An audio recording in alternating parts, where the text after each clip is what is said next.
Good morning, everybody! Woo! Beautiful Friday morning. And that's kind of weird for me to say because I record these on Thursdays. But when time y'all see it, it's Friday morning.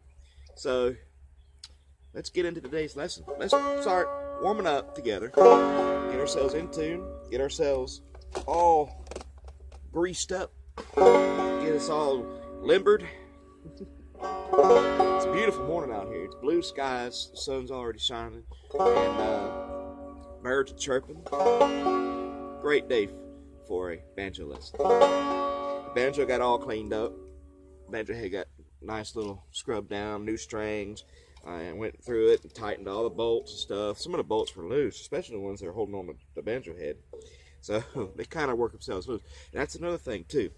When you're learning, and you're doing all the hammer-ons and stuff like that, and you still have a difficulty doing hammer-ons or slides like that, and just check the setup on your banjo. It has so much to do with how your banjo is set up.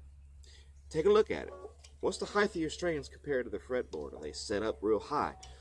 Lower them. I got a nice low action on this. Not to the extreme to where when you do it, you hit fret buzz because the strings are down so low. No, just, what I usually gauge is to take a quarter, lay it on the 12th fret. Lay it on both frets on the 12th fret. Lay it on top of them, and just get it down to about a quarter height. And it works really well for me. Try it and see if it works for you too. Use a quarter trick. If you can just get that quarter to go through without any resistance, you got it right. Try it and see if it works for you.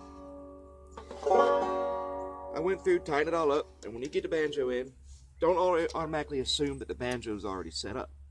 Or a guitar either. They're not.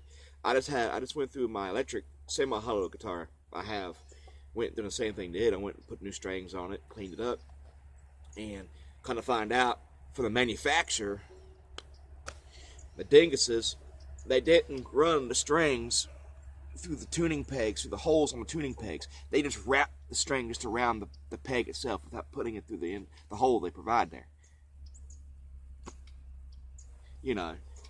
No, guys, no. Those holes are there for a reason. So, naturally, when you played it, the string would slip a little bit and you get out of tune just about every song you'd play. So, that was why. So, I got that taken care of. So, don't automatically assume that the instruments you get off the shelf or out of the box, shipped to you, are set up, ready to play. Go through it. Especially on banjos. Tighten up all the bolts that are in here. Snug. You don't want to over tighten, just snug. Banjos are a tension instrument. So enough of that. That's not the lesson I had planned for you today. Let's go over an exercise I want to do with you. I'm going to go over it once. Listen to it. 1, 2, 3, 4. And 3, 4. And 1, 2, 3, 4. 3, 4, and 1.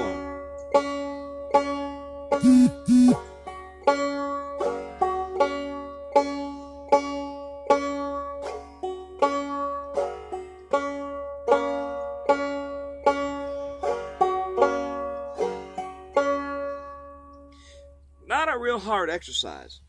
I know some of y'all have been playing for a while, looking at me going, really? We're getting to that pre-K stuff. But there's also the learners out there too. I have to try to help them out too. And if you are a little bit further along, it never hurts to go back and look at the basics. I'm not ashamed of it.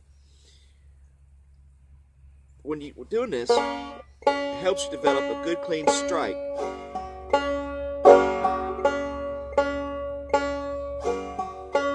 Which will help you later, especially if you want to do a lot of the melody and slides, hammer-ons. You want to make those more pronounced in the song.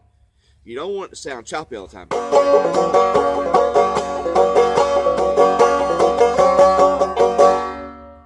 That was an over-exaggeration example. But still, 2 things I want you to work on this week. That strike. 1, 2, 3, 4. And also, when you get to that strum, and the failing strum, strike, strum, work on getting that, work on toning that down a little bit. Because what's going to happen, eventually you learned to tone that down a little bit. Your melody notes and your runs and your fillers and your hammer-ons, your bends, your slides will be more pronounced. The strum will be there to help you to make it seem like more's happening than what there really is. They're kind of your backup, you know? So we're going to get that a little quieter, you know? So go over it with me. All I'm doing, taking the first string. First string is the closest to the ground. Fifth string being closest to your chin. Sit up. Banjo against your belly. Good posture helps out too. Be mechanical with it. Now, strike the first string 4 quarter notes. We're in 4/4 time. Clap it with me. 1, 2, 3, 4. 1, 2, 3, 4. Let's go over it. 1, 2, 3, 4. When you get done with the 4 count on the first string, do strum thumb. Twice. 3, 4, 2 and 3, 4 and 1, 2, 3, 4, 2 and 3, 4 and 1.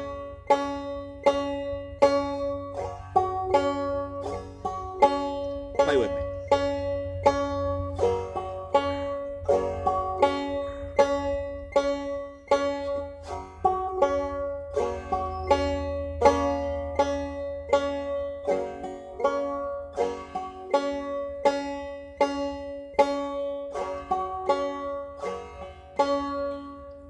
Take that exercise this week, work on it really well, and work on getting a good, quieter tone down on the strum. I'm mincing my words here. I fall over my words every once in a while. Work on getting a good, quiet technique on the strum. Kind of bring it down a little bit, because you don't want to sound choppy all the time. You want to bring out a good crispness, good crisp tone to what you're doing. Well, there's a big old hollow tree down the road here for me, where it ain't down the road too. When you go out the bed and you come back again, there's a jug full of little to anything you play, any song you play, just work on getting a good technique. There's more to frailing than just.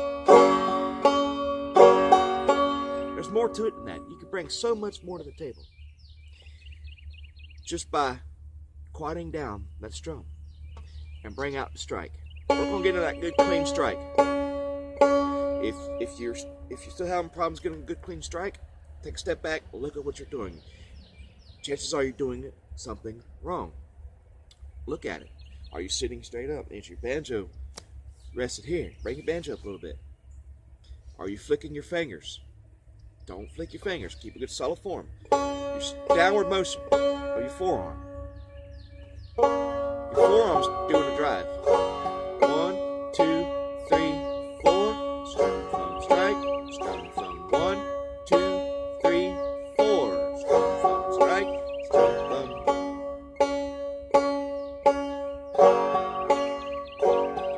And when you mastered that, go through the inside strings.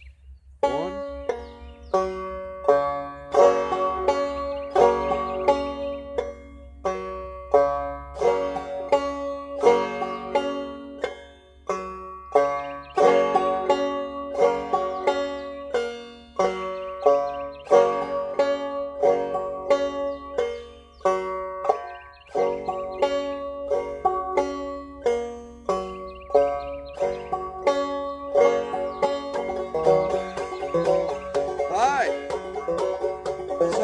Practice that exercise this week. It might take you a little while to get it, but it'll come easy. It's like a challenge. Accept every challenge until it becomes easy. Then move on to the next challenge.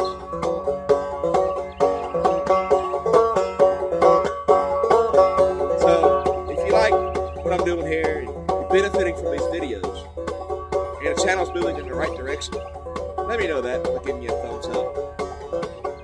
You can leave a constructive comment. Hurt my feelings at all. So, if you feel so inclined, you can subscribe, please.